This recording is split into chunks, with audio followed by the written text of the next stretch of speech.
অবস্থান, এই গণ অবস্থানের তৃতীয় দিন। প্রথম দিন আমরা শুরু করেছিলাম, সেদিন আমরা রাজ্যের মাননীয় শিক্ষামন্ত্রীকে মিডিয়ার মাধ্যমে বক্তব্য রাখতে শুনতে পাই। দ্বিতীয় দিন রাজ্যের মাননীয় মুখ্যমন্ত্রী বক্তব্য রেখেছেন মিডিয়ার মাধ্যমে। আজকে তৃতীয় দিন। আমরা আমাদের জয়েন্ট মুভমেন্ট কমিটির তরফ থেকে রাজ্য সরকারকে একটা বার্তা দিতে চাই, তাই আজকে আপনাদেরকে এই জায়গায় আবেদন করেছি আসার জন্য। আমরা এই জয়েন্ট মুভমেন্ট কমিটির এই গণ অবস্থান থেকে রাজ্য সরকারের কাছে একটি বার্তা দিতে চাই যে আমরা এই 10,323 শিক্ষকরা এখন অবধি জানি না কী কারণে আমাদের চাকরিটা গেছে। রাজ্যের শিক্ষা দপ্তর আমাদেরকে এখন অবধি কোনো ধরনের টার্মিনেশন লেটার দিতে পারেনি। রাজ্যের শিক্ষা দপ্তর বারংবার এবং রাজ্যের মাননীয় শিক্ষামন্ত্রী বারংবার একটা কথাই বলছেন যে সুপ্রিম কোর্টের নির্দেশ বা ভার্ডিক্ট বলুন আর হাইকোর্টের ভার্ডিক্ট বলুন, ওই ভার্ডিক্ট মূলে নাকি আমাদের চাকরি গেছে। কিন্তু আমরা এই হতভাগা শিক্ষক শিক্ষিকারা আজ অবধি সেই ভার্ডিক্টের কোথাও আমাদের বিষয়টা দেখতে পাইনি। পাশাপাশি আপনারা দেখেছেন যে 2012 সালের যারা সায়েন্স গ্র্যাজুয়েট 962 জন শিক্ষক, এনারা এখন অবধি চাকরি করছেন। একই ভার্ডিক্টে WPC 537/2012 এর 4 জন শিক্ষক এখনও চাকরি করছেন। একটা কেস ত্রিপুরা হাইকোর্টে হয়, সেই কেসের পরিপ্রেক্ষিতে রাজ্য সরকার একটি এফিডেভিট হাইকোর্টে জমা দেন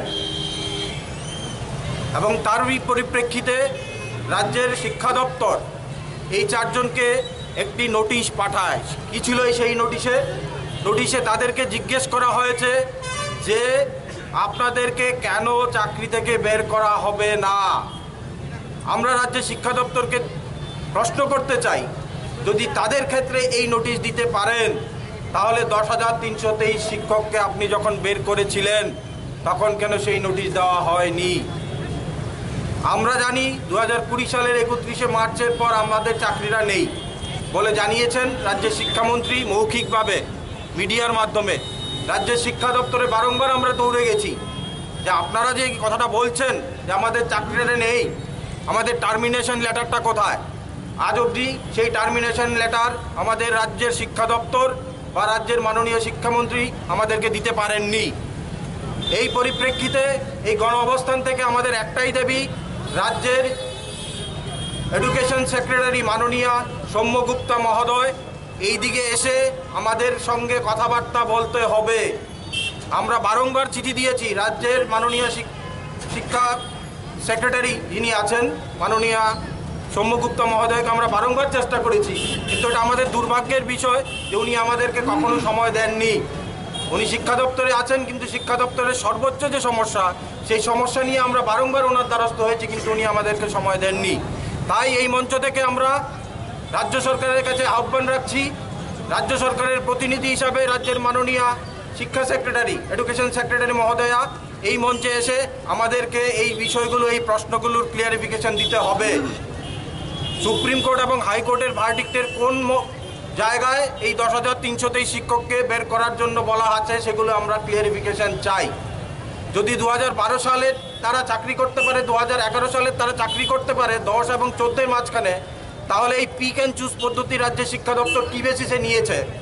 আপনারা জানেন, যদি কোনো দেশের সর্বোচ্চ আদালত কোনো পলিসিকে আনকনস্টিটিউশনাল ডিক্লেয়ার করে, সেই ক্ষেত্রে এই পলিসির আন্ডারে যত সমস্ত চাকরিগুলো হয়েছে সেগুলোকেই বাদ করা হয়।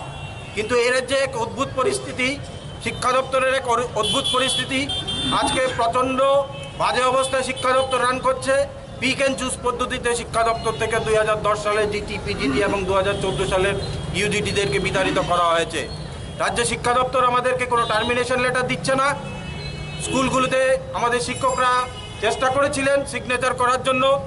ডিডিওদেরকে প্রশ্ন করা হচ্ছে আপনাদের কাছে কোনো কাগজ এসছে কিনা, ডিডিওরা বলছে আমাদের কাছে কোনো কাগজ নেই।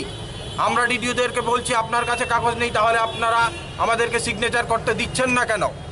এই মর্মে আমরা এই জয়েন্ট মুভমেন্ট কমিটির পক্ষ থেকে আজকে সিদ্ধান্ত নিই যে আগামীকাল অবধি আমরা রাজ্য সরকারকে সময় দিতে চাইছি। রাজ্যের শিক্ষা অধিকর্তা এবং এডুকেশন সেক্রেটারি মহোদয়া আমাদের এই মঞ্চে আসুক, সসম্মানে আমরা ওদের সঙ্গে কথা বলবো। আমাদের যে সমস্যাগুলো এরা ক্লিয়ারিফিকেশন করে দিক, আমরা মেনে যাব।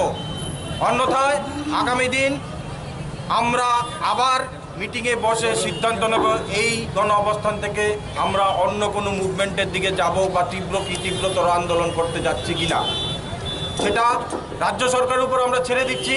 রাজ্য সরকার যদি চায় এই সমস্যার সমাধান করতে, রাজনৈতিক সদিচ্ছা যদি রাজ্য সরকারের থাকে, সেই ক্ষেত্রে রাজ্য সরকার তার পরিচয় দেবে। কারণ আমরা এই গণ অবস্থানে কালকে অপেক্ষায় থাকবো রাজ্যের শিক্ষা অধিকর্তা এবং এডুকেশন সেক্রেটারি মহোদয়ার। এনারা আমাদেরকে আশ্বস্ত করুক কি গ্রাউন্ডে আমাদের চাকরি গেছে, কোথায় আছে সুপ্রিম কোর্ট এবং হাইকোর্টের ভার্ডিক্টে যে আমাদের বিষয়ে লেখা আছে। কারণ কি আমরা বারংবার বলছি যে সুপ্রিম কোর্ট এবং হাইকোর্টের এই ভার্ডিক্টের মধ্যে কোথাও সংখ্যা লেখা নেই। তাহলে কিসের বেসিসে তারা আমাদেরকে পিক অ্যান্ড চুজ পদ্ধতিতে টার্মিনেট করা হয়েছে? যদি টার্মিনেট করা হতো 2003 সালের সমস্ত শিক্ষক শিক্ষয়িত্রীদেরকে টার্মিনেট করা হতো। এই বিষয়গুলোর ক্লিয়ারিফিকেশনের জন্য আমরা চাইছি যে রাজ্যের শিক্ষা অধিকর্তা এবং এডুকেশন সেক্রেটারি যেন আগামীকালকের মধ্যে আমাদের এই মঞ্চে এসে আমাদের এই বিষয়গুলোর সুরাহা করে দিয়ে যান। অন্যথায় এই জয়েন মুভমেন্ট কমিটি আগামীকালকেই আবার মিটিং করে আমরা তীব্রতর আন্দোলনের দিকে যাচ্ছি। পাশাপাশি রাজ্যের মাননীয়